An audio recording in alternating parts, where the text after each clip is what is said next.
Dunia semakin VUCA. Pasti setuju sahabat semua dengan istilah VUCA ini yang arti sederhananya volatility, uncertainty, complexity, dan ambiguity. Volatility adalah gejolak kehidupan yang sangat ekstrim. Uncertainty adalah ketidakpastian. Complexity adalah kerumitan yang parah, dan ambiguitas adalah punya banyak maksud, punya banyak arti. Tidak ada kejelasan. VUCA terjadi karena bermacam disrupsi atau kondisi di mana terjadi inovasi yang menyebabkan perubahan besar-besaran secara ekstrim ke dalam sistem yang baru. Kata disrupsi pada model bisnis baru misalnya, baru sah jika memenuhi juga unsur less government involvement atau berkurangnya campur tangan pemerintah dan regulator. Sistem baru yang lebih ringkas, mudah, dan murah. VUCA di dunia saat ini terdisrupsi model bisnis yang terparah adalah karena perang militer, perang cuaca, perang informasi, perang dagang, dan banyak lagi yang terjadi di dunia sekarang atas nama negara, atas nama wilayah, atas nama ideologi, dan berbagai alasan lainnya yang menyebabkan manusia menjadi serigala bagi sesama manusia.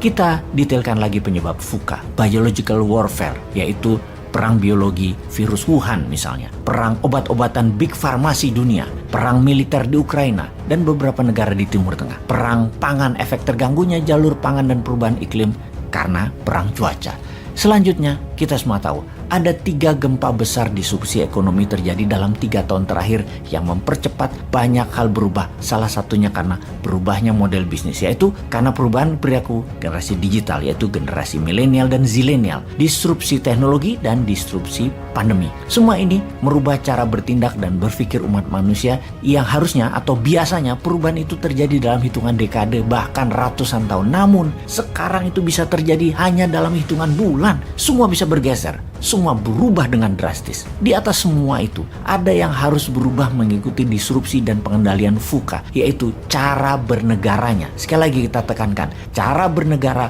harus juga didisrupsi, diubah dengan drastis, jadi lebih efisien, lebih ringkas, lebih taktis. Sungguh akan sangat berbeda cara bernegara ke depan untuk bisa mengikuti berbagai disrupsi penyebab VUCA agar sebuah negara menjadi negara berdaulat, stabil, progres, dan sejahtera. Kita melihat ke dalam sekarang, masih cocokkah cara bernegara Indonesia selama ini? Kita tahu ada banyak cara bernegara dan kita pastikan cara bernegara tidak harus merubah pondasi negara yaitu Pancasila dan Undang-Undang 45. Namun cara atau how to-nya kita bisa ubah. Cara untuk membuat Indonesia menjadi negara kaya, makmur, kuat, berdaulat, sehat, pintar, dan bahagia warganya. Kita bisa, yaitu dengan mengubah 100% cara yang dilakukan oleh negara saat ini dalam sistem ekonominya. Itu yang kita fokuskan di awalnya, karena sungguh kesejahteraan adalah kunci kesehatan, kemakmuran adalah kunci pertahanan dan keamanan, kekayaan adalah kunci majunya kesadaran spiritual, majunya budaya, majunya sosial,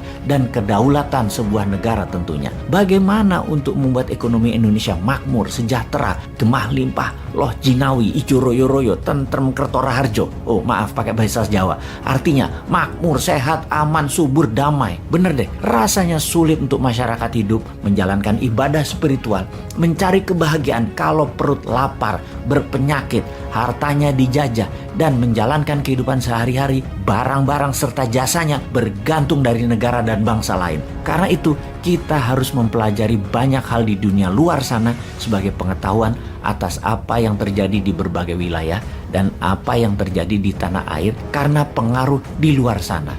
Kemudian menyusun apa yang akan kita lakukan agar yang negatif tidak terjadi kepada masyarakat kita, yang terbaik terjadi pada kita, yang kita bawa keluar sebagai pemain besar dalam global player di dunia, dalam pengaruh positif tentunya. Kita rincikan. Kita tengok negara Nordik. Mengapa mereka kaya? Mengapa dengan jam pelajaran yang pendek, bahkan hanya sekolah 4 hari dalam seminggu yang mulai diterapkan segera, juga tidak ada PR, lebih banyak vokasinya daripada akademinya, dari pendidikan SMA ke bawah. Ternyata membuat masyarakatnya jadi handy, ringan tangan, dan terampil, serta produktif. Kita menengok Inggris, kuat dalam bidang akademi, juga kuat dalam kegiatan ekstrakurikuler yang ditiru oleh India, Amerika, Singapura, Australia. Semua meniru Inggris, cara pendidikan sekolahnya, setidaknya SMA ke bawah. Tiongkok, Jepang, Korea Selatan, dan Indonesia, cara pendidikannya semodel. Seperti misalnya menggunakan seragam, pelajaran kuat di hafalan, banyak tugas-tugas di rumah,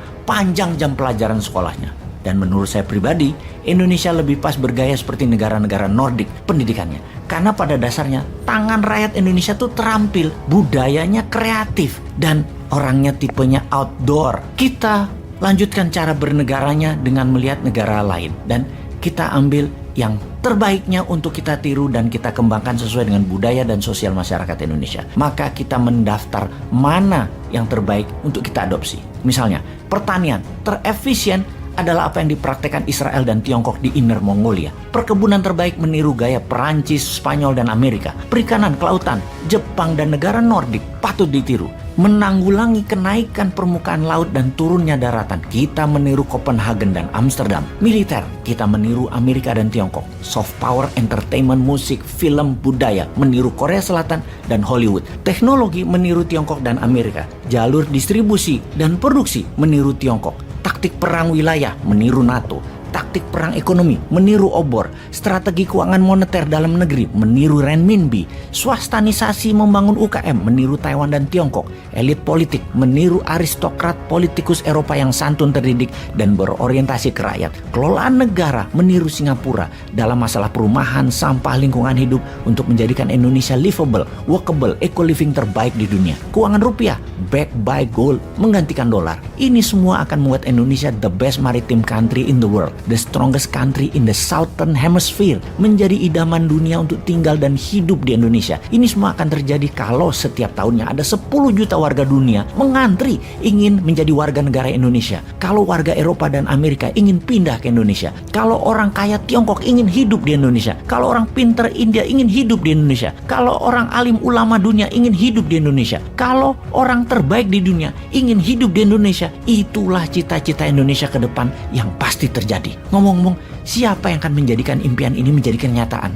Old mind atau new mind ya? Silahkan dipikir-pikir dan dipilih deh.